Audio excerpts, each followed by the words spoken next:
దీన్ని దీన్ని క్లెయిమ్ చేసుకోవచ్చు అనమాట మీరే. ఎంపీగా క్లెయిమ్ చేసుకోవచ్చు. ఆయన చేసిన కృషి దాని ఫలితంగా వచ్చిందండి. మెడికల్ కాలేజ్ అంటే ఇక్కడ ఏమంటున్నారంటే పేర్నాని లాంటి వాళ్ళు మొన్న మాట్లాడింది ఏంటంటే మొత్తం అదనంగా ఇంకొక 3 మెడికల్ కాలేజీలు కావాలంటే జగన్మోహన్ రెడ్డి గారు ప్రధానమంత్రి నరేంద్ర మోడీతో మాట్లాడి మచిలీపట్నం ఒకటి, పల్నాడు ఒకటి, అటు మార్కాపురంలోనే ఇంకొకటి అనుకుంటా. సో ఇలాంటి చోట్ల తీసుకొచ్చింది జగన్మోహన్ రెడ్డి గారు. అంటే అక్కడ కూడా మచిలీపట్నంలో కూడా ఎంపీ పార్టీ మారి వెళ్ళిపోయారు కదా బాలశౌరి గారు. ఆయన్ని ఉద్దేశిస్తూ మాట్లాడారు. మీరు తీసుకొచ్చింది ఏం లేదు అంటే ఎంపీలు చేసింది ఏం లేదు అని చెప్పే ఒక ప్రయత్నం చేశారు.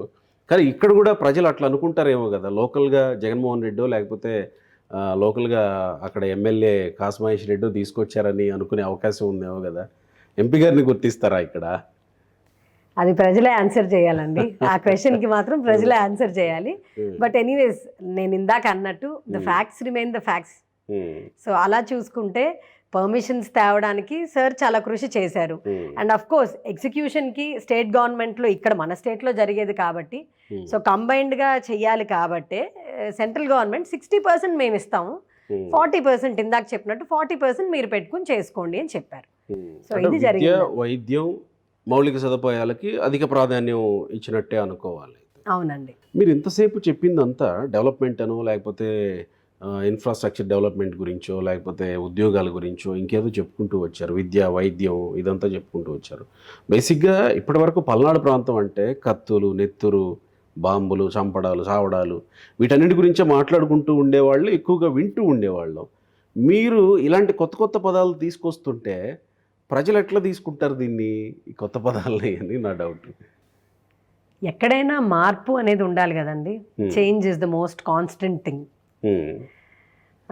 సో దానికి మార్పుకి ఒక అవకాశం, ఒక వే అనేది మనం చూపించగలుగుతాం. ఇప్పుడు సర్చ్ చేసేది కూడా అదే, ఆయన తాపత్రయం అదే, డెవలప్ అవ్వడానికి కానీ కొంచెం బెటర్మెంట్కి what all can we do అని చూసి ఒక మార్గం అనేది చూపిస్తున్నారు. ఆ తర్వాత ప్రజలు ఎలాంటి నాయకుల్ని ఎన్నుకుంటారు, బాధ్యత తీసుకునే వాళ్ళని ఎన్నుకుంటారా లేదా, అది ప్రజలు ఆలోచించి డిసైడ్ చేసుకోవాలి. మీకు ఇలా టీంలు గ్రూపులుగా తయారు చేసుకొని ఎవరి మీదన్నా దాడి చేయాలంటే లేదా ఎవరన్నా బెదిరించాలంటే ఇలాంటి టీమ్స్ ఏం లేవండి? నన్ను చూస్తే మీరు చెప్పాలండి అదే. అంటే బేసిక్గా అట్లా తయారు చేసుకుంటారంట కదా లీడర్స్. ఏమోనండి, నేను సినిమాల్లో చూడటమే.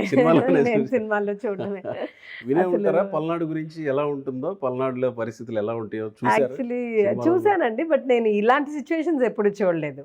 నేను ప్రచారానికి వెళ్ళినప్పుడు అసలు చాలా దే వెరీ వార్మ్, అసలు చాలా చాలా బాగా రిసీవ్ చేసుకుంటారు. అండ్ మాది యాక్చువల్లీ రాయలసీమ.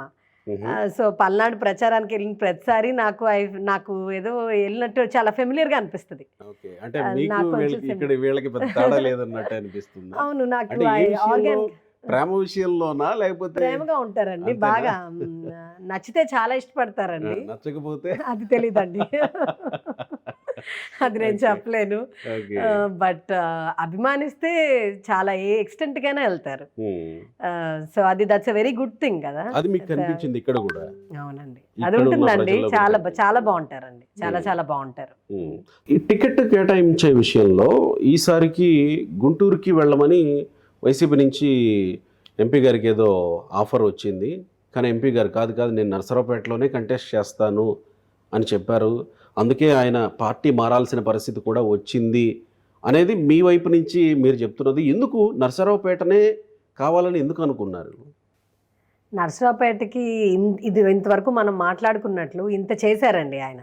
సో మనకి అంత పట్టుబట్టి మనం అంత కష్టపడినప్పుడు ఒక దేనికైనా, ఇప్పుడు ఒక ప్రాజెక్ట్ విషయమే తీసుకోండి, మన కృషి అంతా చేసిన తర్వాత మధ్యలో మీరు అసలు you not related to this, అసలు యూ హ్యావ్ టు లీవ్ అంటే దట్స్ ఎవరికైనా కూడా మనం స్టార్ట్ చేసిన పని మనం కంప్లీట్ చేయాలని ఉంటుంది. ఎస్పెషలీ బాధ్యత తీసుకునే వాళ్ళకి. మిగతా వాళ్ళు నాకు తెలీదు.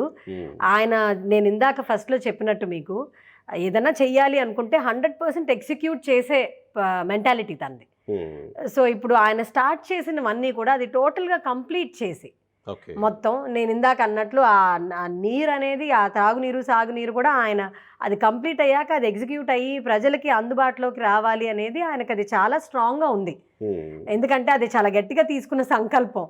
సో అందుకని ఆయనకి నరసరావుపేటే కావాలి, నరసరావుపేటలోనే నేను ఉండి నేను స్టార్ట్ చేసి మిడిల్లో అంటే హాఫ్ ఆఫ్ ఎగ్జిక్యూషన్ ఉండేవన్నీ కంప్లీట్ చేయాలనేది ఆయనకు ఆ తపన చాలా ఉందండి. పార్టీ